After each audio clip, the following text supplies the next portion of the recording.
sobre un Eclipse. Y luego vamos a crear, o vamos a enseñar a crear todos los tipos de componentes que se pueden hacer para extender toda la funcionalidad que nos da un portal de Lightray, que ya de por sí viene con muchas funciones, como iremos viendo, pero nunca va a ser suficiente para las necesidades de cualquier cliente.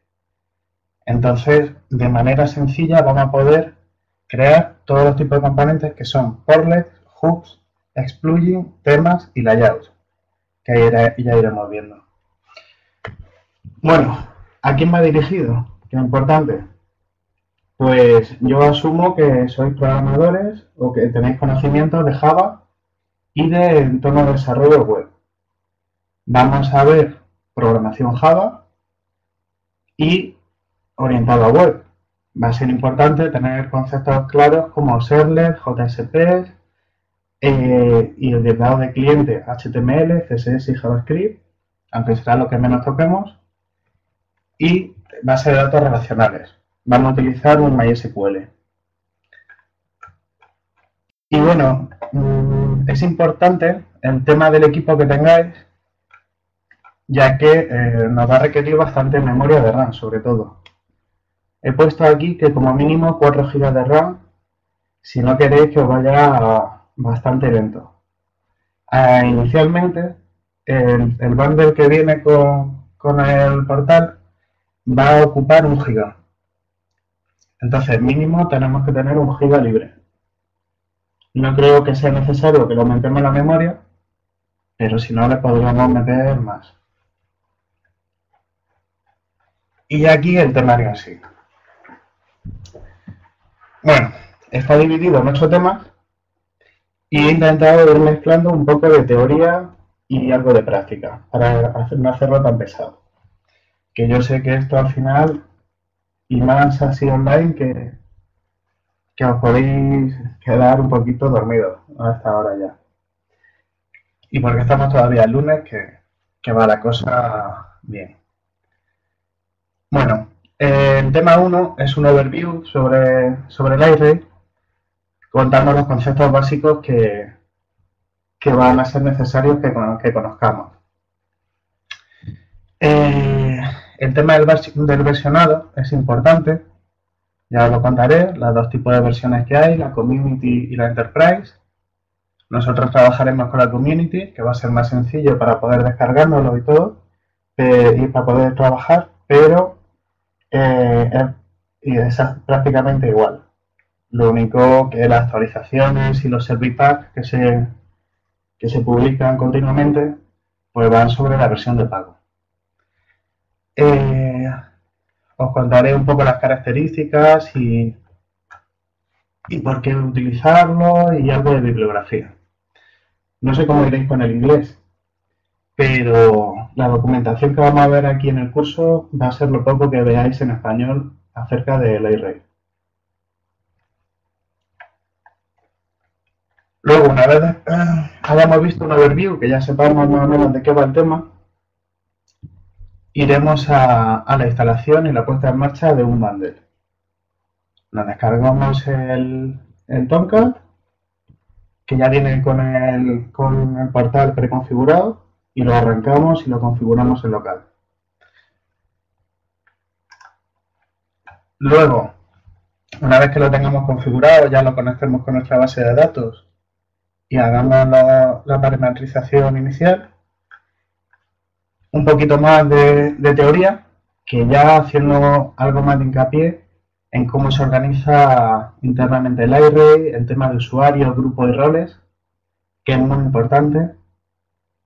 Todo gira alrededor de los usuarios y el cómo interactúa entre los grupos y los roles de los usuarios es bastante importante.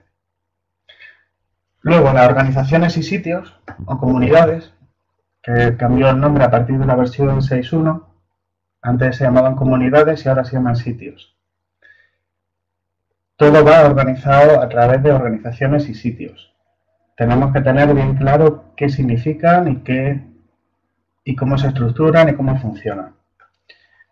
Luego, un tema importante, el dogbar, que es la barrita que nos va a aparecer arriba cualquier usuario. Si estáis registrados en la página del iRay o habéis trabajado con alguno, veréis que hay una barra arriba que nos da acceso a cualquier cosa que necesitemos, como por ejemplo para acceder al panel de control. Y ya veremos aquí también el panel de control. Ya digo, este es un tema de teoría más avanzado que el primero, que es un overview. Y ya ahora sí nos metemos con el tema de desarrollo. En el cuarto tema ya configuraremos el Eclipse con el iRay IDE. Configuramos el plugin SDK, que es un paquetito con herramientas y con targets, con ads, para poder ir trabajando y hacer los deploys y generar todos los ficheritos y todos los WAR y proyectos vacíos. Y una vez lo tengamos ya configurado, nos metemos mano a la obra con el punto fuerte, que es el 5, que es el desarrollo de portlets. Aquí vamos a ir incrementando un poquito, vemos un portlet, cómo hacerlo, un nuevo mundo básico, luego ya vamos viendo el MVC portlet, que son la implementación específica del iRay, la más genérica, la más utilizada, y luego ya características de los portlets, los modos de los portlets, cómo podemos hacer la validación y la internacionalización con todo lo que viene preconfigurado, que nos ayuda bastante. Luego el Shift Container, que es una tabla dinámica donde le pasamos una lista y nos genera ya automáticamente una tabla con la paginación y con todas estas cosas que al final siempre se nos atraviesa, porque por un lado ponemos una tabla de una forma, otra de otra. Con esto es bastante sencillo. Uno de los componentes de los targets que nos ofrece el iRay, que es el Shift Container, aunque tiene su cosilla para ver el primer ejemplo. Luego ya, una vez hecho uno, hecho todos. Luego el tema de permisos es muy importante para poder restringir el acceso a ciertas funcionalidades dentro de un portlet o al portlet entero. Ya iremos viendo cómo se estructura todo. El tema de los logs, para poder tener algo de feedback sobre nuestra aplicación y qué es lo que hace. La comunicación entre portlets y el acceso a datos. El acceso a datos se realiza normalmente a través de Hibernate o a través del Service Builder. Podemos generar la Dynamic Query nosotros manualmente y configurarlo como queramos, o podemos utilizar el Service Builder, que es la funcionalidad que nos da para todo el tema de base de datos. Si necesitamos alguna tabla nueva, la vamos a configurar nosotros simplemente en un XML y al generarlo nos va a crear todos los bins, todas las clases, toda la implementación de Spring, de Hibernate necesaria, y no nos vamos a tener que preocupar. Incluso nos va a crear las tablas en la base de datos. Es bastante cómodo, aunque siempre aquí entra el tema de los puristas, que hay que sacrificar, por un lado, el tiempo de desarrollo, esto lo hacemos muy rápido, con a lo mejor la optimización o hacerlo a la manera que queramos. Es la forma que genera el iRay todas las tablas y hace todo el acceso a datos. Es muy cómodo, ya lo veremos, y a mí me gusta mucho porque es muy sencillo y nos quita de complicaciones. Luego, una vez hemos visto la parte básica del desarrollo, que serían los portlets, que es el componente principal, todo gira en torno a portlets, y luego el Service Builder, que es el acceso a datos y la generación de tablas, nos vamos al tema de cambiando el iRay.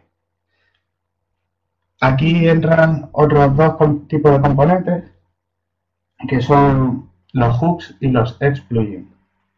Ambos tienen la misma finalidad, aunque son muy diferentes. La finalidad es modificar el comportamiento de algún elemento del array. Nosotros nos descargamos un array, lo tenemos instalado, lo configuramos, pero necesitamos una modificación sobre el core. Y sí, si tenemos el código fuente, podemos coger, generarlo, hacer la modificación, generar nuestro WAR, desplegarlo y machacamos toda la, toda la anterior implementación que había del array. Eso, pues, es un poquito peligroso. Y aparte que una vez que fusionemos nuestros cambios con los del portal, es bastante difícil luego la trazabilidad y el tema de actualizaciones y el cambiar de versión. Si queremos mantener o queremos cambiar algo. Para eso surgen los hooks y los ex-plugins. Antes solo estaban los ex-plugins, que lo que hacen es que modifican cualquier tipo de archivo del portal, ya sea una clase, sea una JSP, una librería, lo que sea. Machaca la que hay originalmente. Y luego, por otro lado, tenemos los hooks, que han cogido bastante popularidad, son más nuevos y nos permiten un despliegue en caliente. Con los ex estamos obligados a reiniciar y son muy delicados. Siempre hay que evitarlos, ya lo diré 80 veces cuando lleguemos al punto. Pero bueno, el tema de los hooks, la diferencia es que estamos más limitados. No podemos modificar cualquier cosa. Luego ya veremos qué se puede, qué no se puede. Aunque lo más típico es modificar JSPs. Y ya el último tema sería los temas y los layouts. Es decir, la interfaz gráfica. Vamos a crear layouts personalizados para poder tener la distribución de la página que nosotros queramos. Vamos a ver los que hay, cómo se crean y vamos a también, el punto 3, que sería modificando la interfaz, se refiere a los temas. Vamos a generar un tema y a modificarlo para que veáis cómo aplicar los estilos, cómo meterle librerías y cómo cambiar la plantilla. La plantilla se utiliza o Velocity o FreeMarker. Yo normalmente utilizo Velocity y nos permite definir la plantilla básica, de dónde cargar los elementos, para que luego la vaya cogiendo. Lo bueno que está combinado con Java y desde Velocity podemos acceder a datos en base de datos y poder utilizar bastante funcionalidad. Es otro lenguaje, pero muy sencillo. Y este sería el temario. ¿Alguna duda? ¿O ya habéis dormido?